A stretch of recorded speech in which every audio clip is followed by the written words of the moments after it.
teams sending trained professionals to go into our subways, to develop relationships with people, not just a one-off, but develop relationships that can result ultimately in people getting the care and the service they need, basically the people who've been homeless or dealing with severe mental illness. So we have been working very hard on that, and also connecting those New Yorkers with supportive services, and whether it's mental health or substance abuse, and making sure that even ultimately they get connected to not just housing, but job training and skills and education, treating these individuals as people who deserve to know what is available to them.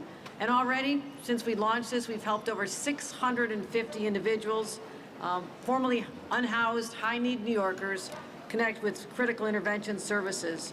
So that was what we talked about last February. In October, the mayor and I stood Grand Central talking about our strategy to increase people's sense of security, but also the actual security of individuals who take advantage of this incredible lifeline to New York, the MTA. And we knew how important this was at a time, especially when we're stressed about whether or not we're going to ever have the same number of riders and people coming back to our business districts because of the pandemic. So there's been a lot of shifts in society and how we work and where we work. And we wanted to make sure, as we're trying to attract people to come back, we had to be able to answer the question, will I be safe?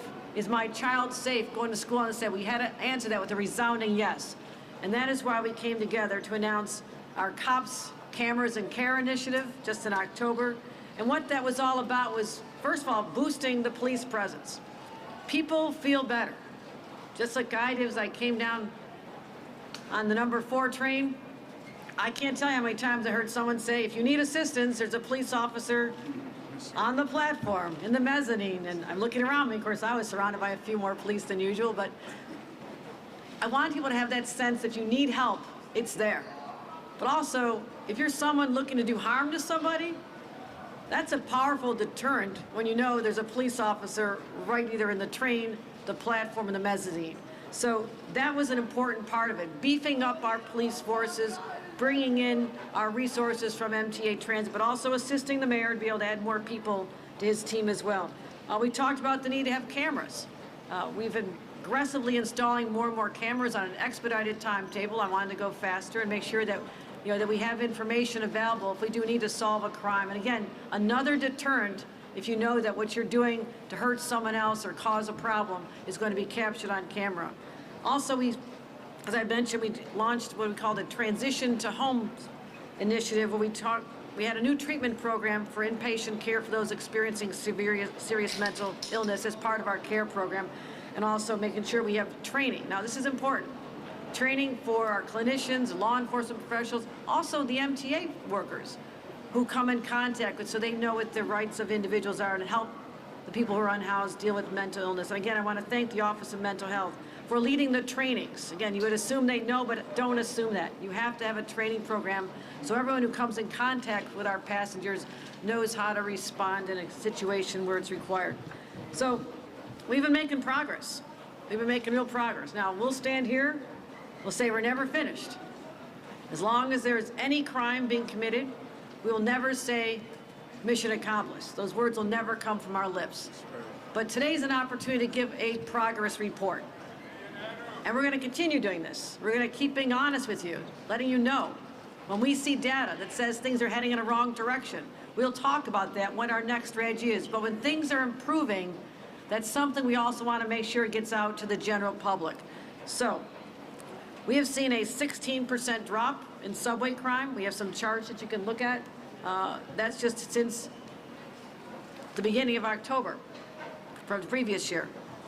Major crimes on the subway. Since we started our initiative to bring more police officers and resources to the subway, major crimes on the subway are down 28% since October.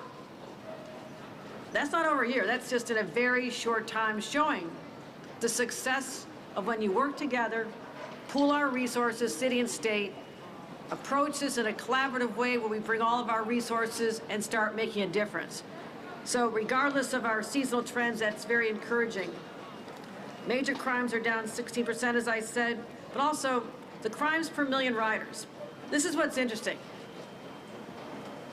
I'm going to go out on a limb here if you did a survey of how people feel about their security on the subway, say in February of 2020, before the pandemic, I'm not sure it would be on their top list, insecurity and concern about crime. So people had this kind of, yes, it's New York.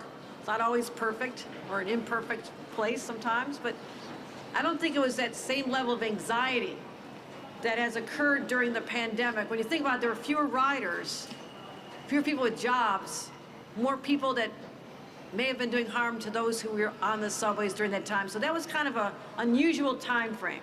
It's almost hard to compare ourselves to that time frame because they were extraordinary circumstances.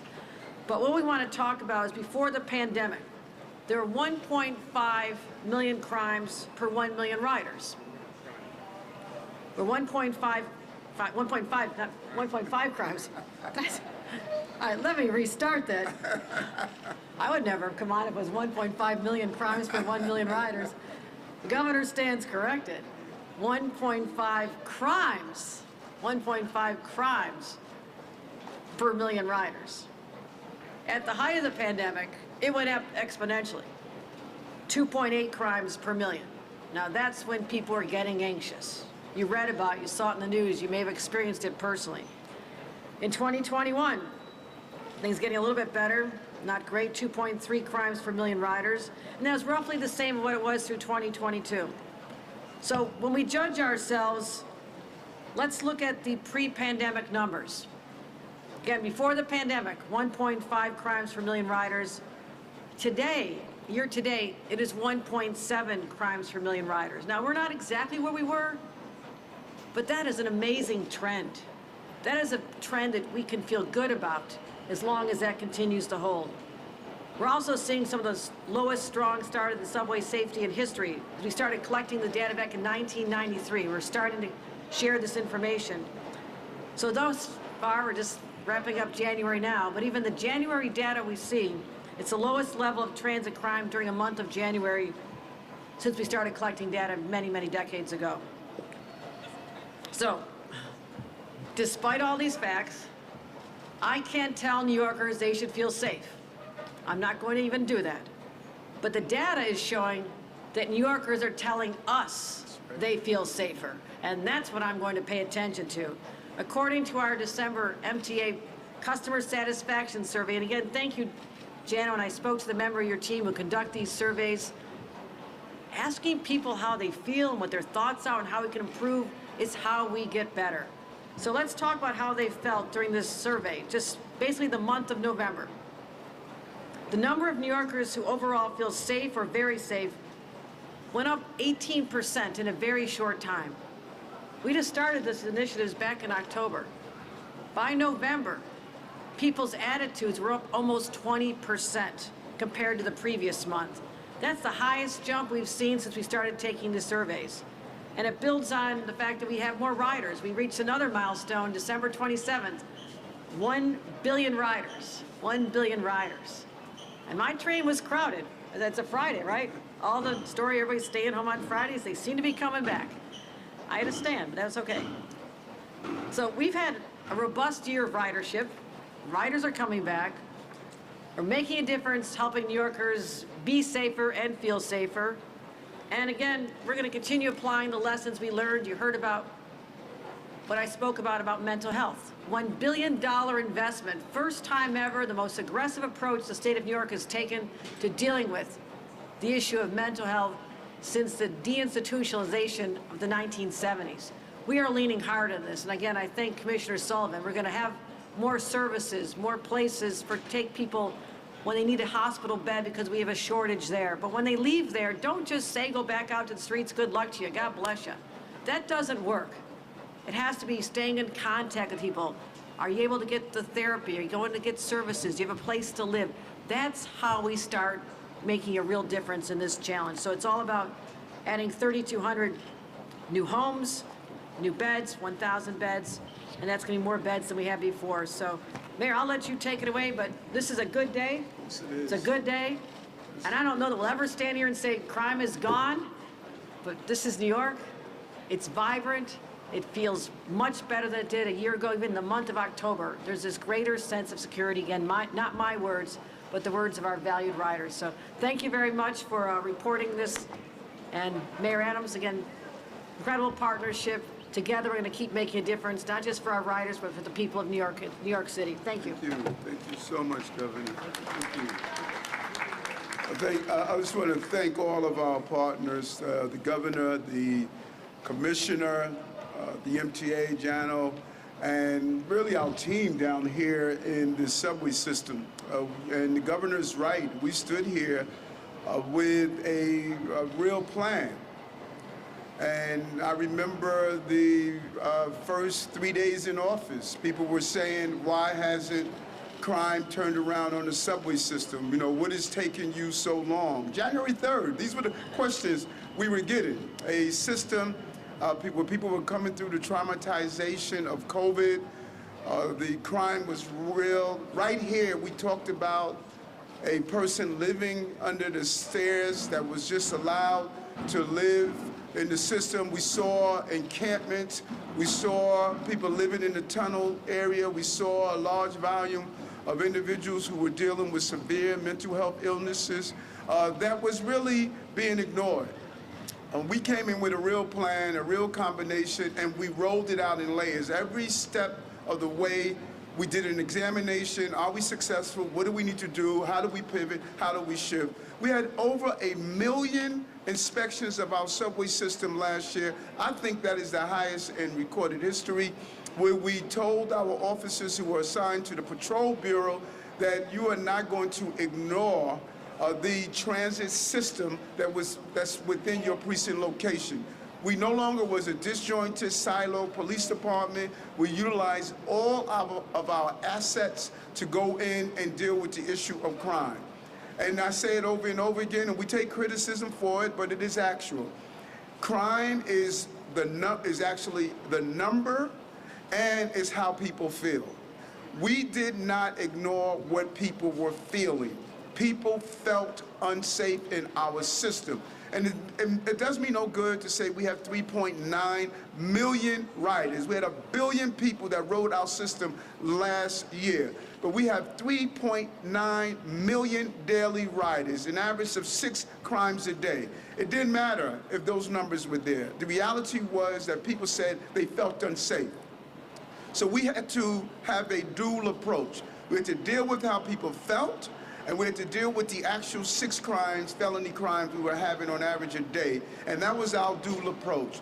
And how do we do it?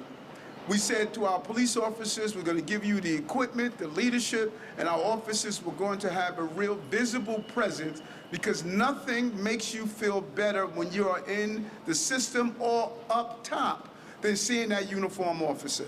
That uniform officer brings you a level of calmness. You feel as though there's someone there to give you the service that you need. But we went beyond that. Partnering with Jano and the MTA, we started doing announcements, telling passengers that you have an officer at the station, you have an officer on the train. We went on to say we're going to remove all the encampments. I think it was 2 to 3 weeks into my administration that I stated we're taking the encampments off our system. That's not going to happen. They're not there now. You don't see those encampments anymore on our system. And when I ride the trains, which I do often, we listened to the public on what they wanted, and we incorporated it into our strategy. And they're telling me, Eric, we're seeing less homeless on the system. We're seeing the police officers. So I knew prior to the survey coming out, because I did my own survey of being on this system, speaking to passengers, and they were sharing how they felt. And if anyone knows New Yorkers, they are not shy about sharing their opinions. 8.5 million New Yorkers, 36 million opinions, and they will let you know it every day. But we started seeing a different energy. And then with new leadership, I am so happy to have Chief Kemper here, who brings that Eric Adams energy to this job, and is cascading out to the officers who are performing this job every day. Do we have a long way to go? You're darn right, because the governor's right. We don't want 6 felonies a day. We want 0 felonies a day. But are we trending in the right direction? You're darn right we are. Because we did it by not just having a knee-jerk response. We did strategic, smart, layer-on, precision policing. I know what precision policing is like. I was a transit cop when this system was filled with graffiti and crime and disorder. Just as we turned it around then, we're going to turn it around now, and that is what we're doing. Ridership is up. People are feeling confidence about their system. As Chief Kemper will go through where our crime numbers are, record numbers, and we're going to continue to move in that trend, and we're going to continue to pivot and shift. And I'm hearing here all the time, well, how much it costs. I want to be clear. There is no price tag on public safety. The subway system is the lifeblood of our city. If people don't utilize this system, it will impact business, it will impact tourism, it will impact the ability to function, and it will cripple our economy. That is the price tag that's important to me. This system will be safe, it will be functional, and it will be free from the disorder that we inherited in 2022. And so I cannot thank the governor enough. She has been in this system probably more than any governor in history, talking about turning around the disorder that people felt, the crime that was real, and the perception that we could not have a functioning, safe, clean, productive subway system. This is the partnership that we needed to do to deal with the mental health, to deal with the crime, to deal with the resources in the MTA, and to deal with a governor that understood the importance of New York City's subway system. We're the economic engine of this entire state, and New York State is the economic engine of this country, and it starts one swipe at a time, and one train at a time, one passenger at a time. And we're going to continue to move in the right direction. And I cannot, again, I say it over and over again, there are many conversations we have in public and in private. The governor has been a partner for the city of New York, and that is going to allow us to do the things that we have to do. Thank you so much, Governor.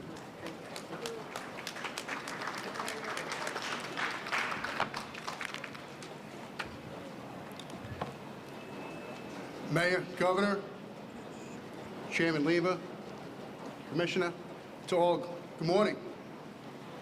From the first day in their office, this administration, the mayor, the police commissioner have been very vocal and repeatedly stated that public safety is their #1 priority. And this certainly includes public safety in the New York City subway system. With Mayor Adams' subway safety plan released in February of last year, and the Cops, Cameras, and Care program launched last October by the mayor and the governor, unprecedented investments in public safety commitments have been made in our city's transit system. And although we recognize that we still have a lot of work to do and that there are going to be many challenges ahead of us, we are extremely encouraged by the results we've seen from these investments so far. And we are working to continue with this trend. Regarding crime in the subway system, 2022 was challenging, particularly when compared to 2021, a year when the transit system faced pandemic-related complexities such as reduced use and lower ridership. During the first 10 months of our calendar year in 2022, overall major crime in the transit system was up a very concerning 41.6%. Then, on October 25th, the mayor and the governor launched the Cops, Cameras, and Care program. This plan put upwards of 1,200 additional officers in the subway system every day, assigned to patrol trains, platforms, mezzanines, and turnstiles. And the results were swift and significant. Through the hard work of the men and women of the NYPD, the turnaround began immediately, and it continues till today. When we compare the period from the end of October to the present day, with the same 3-month period a year ago, overall major crime in transit is down double digits. And that includes a 28% decline in robberies. And when comparing the time period, listen to this, when comparing the time period of this recent safety program to prior years, the same 3-month period, we are currently at the second lowest overall crime level in recorded history. And I'm going back all the way to 1995 when the CompStat era started. Second lowest. Second to only 2020, the height of the COVID pandemic. Make no mistake about it, none of this happened by accident. NYPD officers have worked long and hard over the past 3 months to accomplish these results, and enforcement in the subway system is up in all areas. Arrests are up 63%, including a 26% increase in felony arrests and a 78% increase in misdemeanor arrests. Fare evasion enforcement during this 3-month period is up 170%. Tab summonses and criminal court summonses, those are the summonses that include quality of life violations, they have increased dramatically, 90% and 100% increases respectively. Also encouraging is our current year 2023 crime numbers.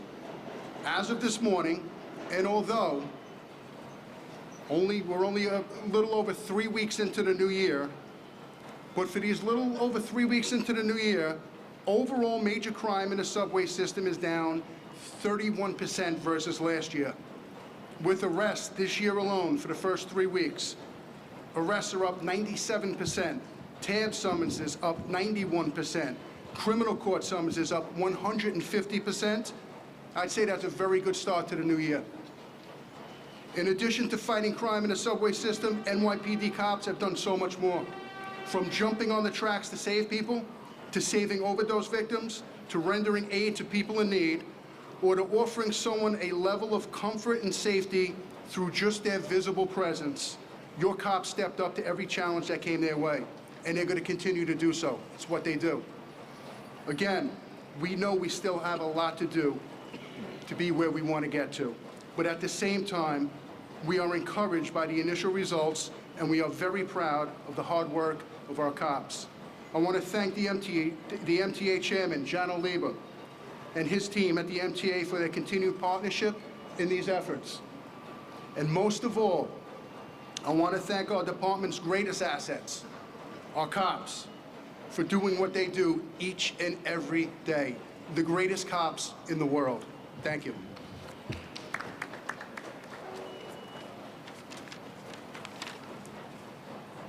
Good morning, everybody.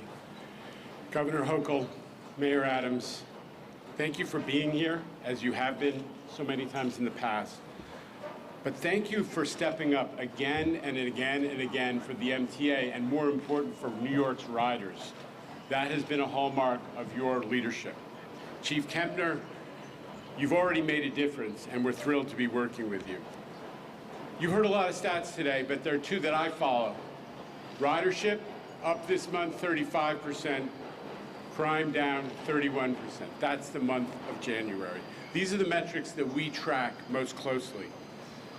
As the governor said, New Yorkers, as a result of all of this movement that we've talked about this morning, are feeling much more secure. In 1 month, the number of riders in a survey telling us that they feel safe or very safe, that's our goal, has gone from 40% to almost 60% in 1 month. That is the impact of the program that the governor and the mayor set in motion. And the percentage of our riders who are saying they feel like there's the right number of police in the system is the highest it's ever been. The one thing that riders say again and again and again, up and down the demographic and economic spectrum, is they want to see cops, and they are happier about the number of cops that they're seeing than ever before. We're not taking our foot off the gas on the cops, cameras, and care program. I know that the governor and the mayor aren't. They're in it for the long haul. That's what we're all in it to do for the riders.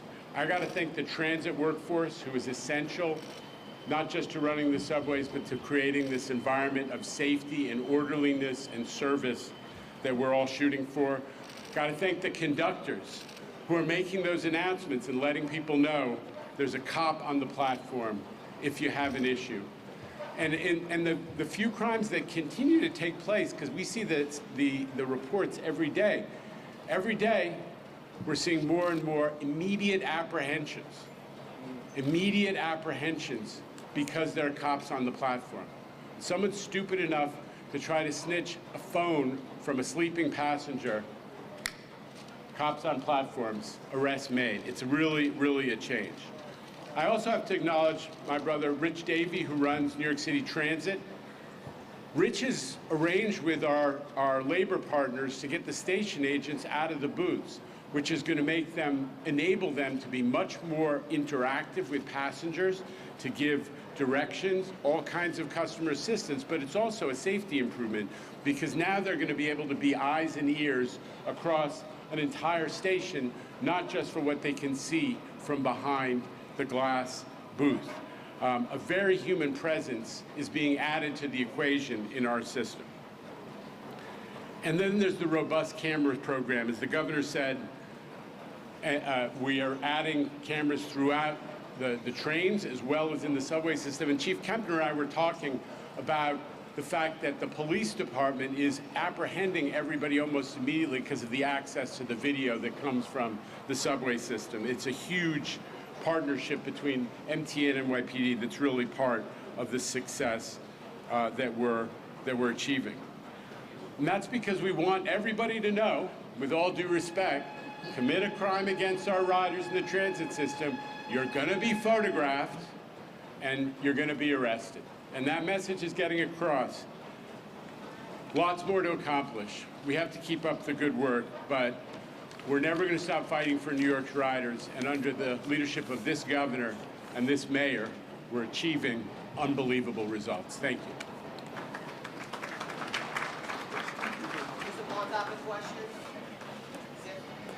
Question about how we're paying for this current plan. Mayor, you've talked about how the state is helping out, but is it still essentially funding daily overtime for all these officers? Is that sustainable, and how much does it cost? Budget will give you the exact numbers, but again, as I stated, I'm not going to put a price tag on public safety. What we had to do, we had to stabilize the system. And that is why when you stabilize the system, you send in a large volume of officers using overtime hours, a very visible presence, stabilizing. This is what I said in the beginning. We were going to stabilize this feeling of disorder that was matching some high-profile crimes. Michelle Go, within a short period of time being in office, the slashing. When you have an attack on the news reporter from Channel 5, those high-profile cases really impact riders. And so we had to stabilize the system. Even with riders did something that was very important based on the customer satisfaction survey. Even with those high-profile crimes, riders started to say, I'm now equating them as that is not my experience or my system because I'm seeing my officers there. Riders have finally saw to differentiate between those high-profile cases to what their personal experiences are. And we're going to, as we see the need, we're going to make sure that we adjust, pivot, and shift based on where the crimes are, where Kemper believe we need additional support. We're going to continue to do that. Stabilized so you can handle it with regular shifts and not overtime? I'm not going to say that because bad guys watch your station all the time. I want them to always believe we're everywhere. Mayor, I just want to ask, how much of this do you think is visibility? In other words, there's obviously getting the crime statistics going in the right direction, but it's also making people feel safe within the system, meaning that if they see someone sleeping on the train, for example, they're going to be nervous to ride. Right. And you know, I was, just brutally criticized when I talked about how people feel. When I'm on the subway system and I talk to passengers and they say, this place is unsafe, I said, have you ever been a victim of a crime? No, I have not. So what we understand, it doesn't matter if you personally was a victim of a crime. If you enter the system and you see a person that's dealing with mental health illness, yelling and screaming, unkept, undressed, kicking things over, you see trash, you're sitting down on the train and you're reading about someone that was attacked, that begins to play on your psyche. And so we knew the best way to de-escalate that anxiety was this. That uniform is a symbol of order and not disorder. So a lot of this had to do with we needed a visible presence of our police officers. We needed them walking through the train cars. We needed them on the platform. We needed them inside the station. We needed them doing station inspection. That is what we knew. So we knew we had to bring down those 6 felonies a day, but we had to make those 3.9 million riders feel that there's my police officer, I feel safe, and that was the balance. That's why you see. And it was something that Chief Kemper said that many people ignore. We constantly hear about the morale in the police department. The morale is low. There is no morale. That just doesn't add up. 27-year high in gun arrests, 7,000 guns off the street, increase in subway enforcement, increase in arrests here. We hear constantly, guy committed crime, we caught him. These cops are working. I don't know where everybody think this bad morale is. Cops are working every day for the people of this city because we have the right leadership in Commissioner Sewell. Mayor, some of your critics have said, and you know this, that you can't police your way out of social problems like crime and homelessness. Are you saying that these numbers suggest otherwise? No, and I'm glad you said that, NJ. You asked that question. And I use this analogy all the time. If my house is burning, don't come to me and talk about fire prevention strategies. Put out the fire, and then let's engage in a conversation about how do you prevent future fires. So what we had a blazing fire in our subway system. We had to deal with that fire, and that's what the governor and I said. So those who say, well, you know what, we need a 10-year or 20-year or 5-year long-term plan, but New Yorkers don't want that. New Yorkers are saying, what are we doing right now? People are afraid to talk about right now. We're not. Right now, I had to make riders be safe and feel safe. And we have this long-term plan. You know, it took a few months to rid our system of the encampments. It took a few months to get 3,000 people to go into safe havens and supportive housing. We know there are long-term things we have to do, but as the mayor and the governor, we have to deal with the immediate fire right now while we deal with the long-term plan. And that's what we did. That's the real partnership. We're doing it in so many areas. We're not only doing it here. Every area, that's how we function. Let's deal with the immediate, and then let's build out the long-term. Julia? Yes. Mr. Mayor, and for the governor, you have both talked about setting aside beds for the mentally ill. Where are they? And I know there was supposed to be a tour of 3 more, the state facility.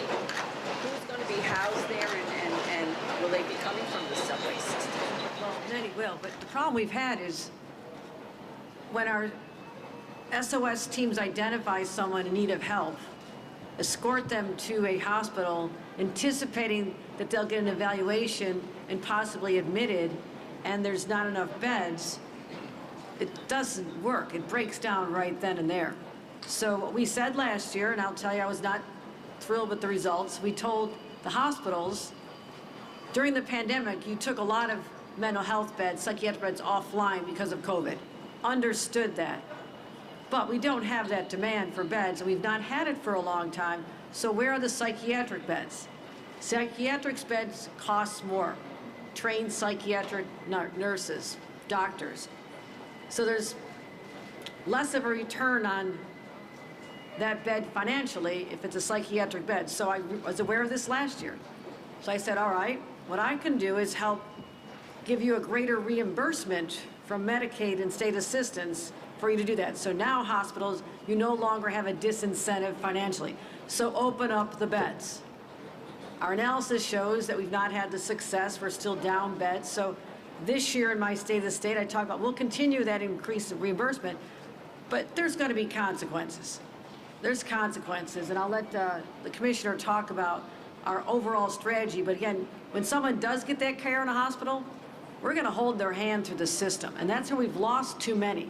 They cycle back in, cycle back in.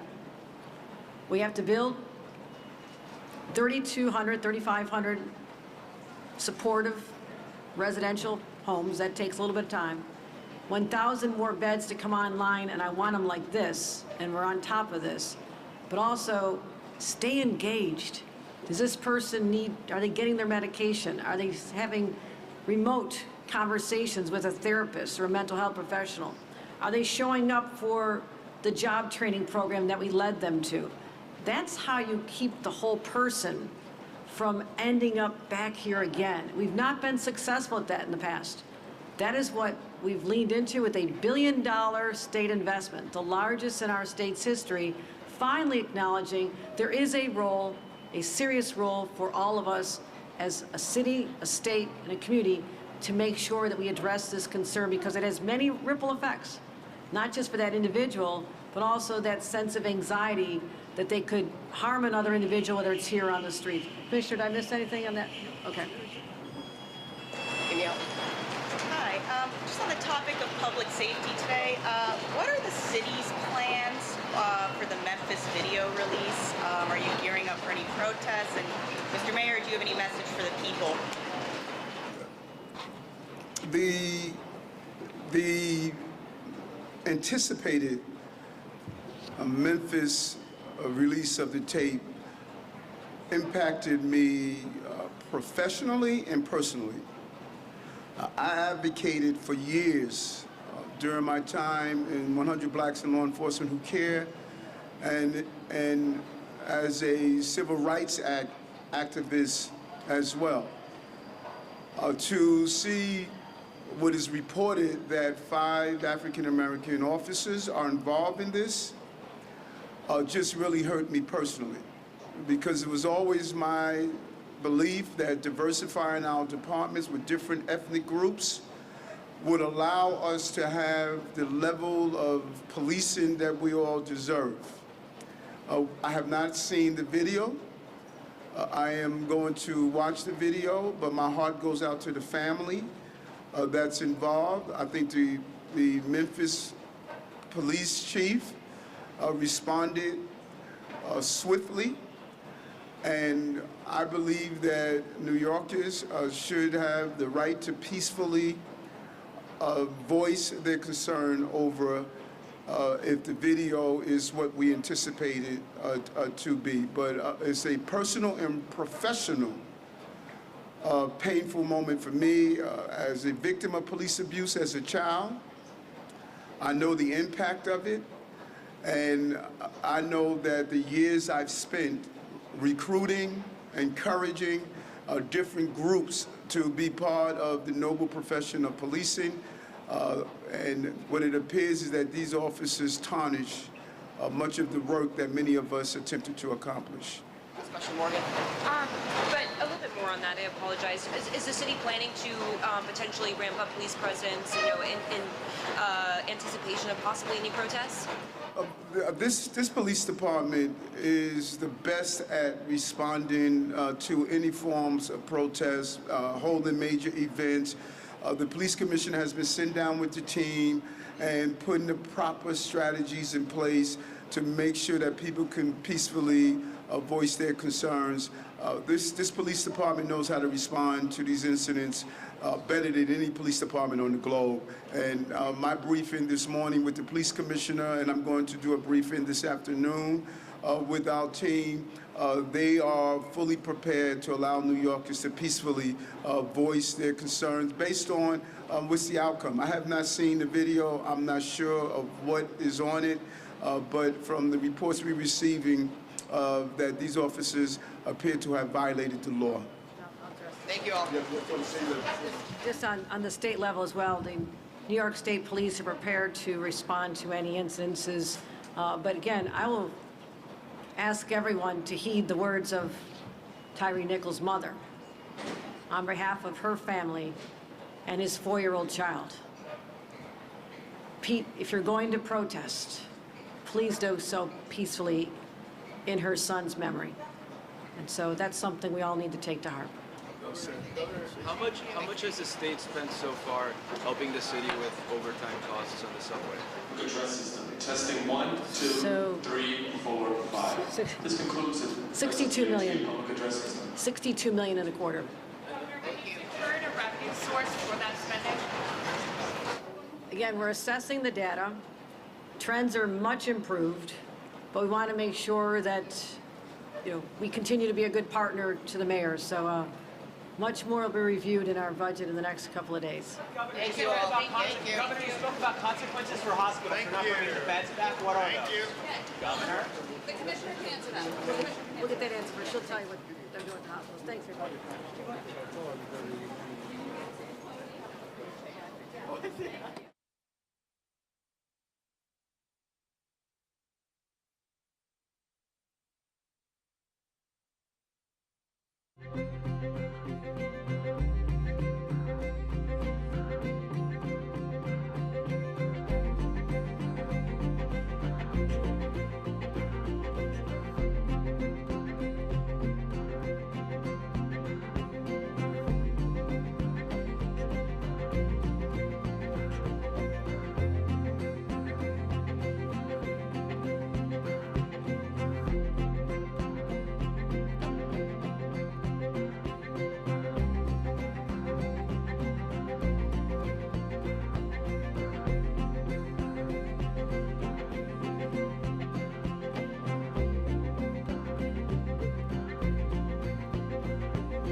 This is Chief Meteorologist Lee Goldberg. You're watching The Loop on ABC 7 New York, your 24/7 source for live radar, weather images, and traffic views.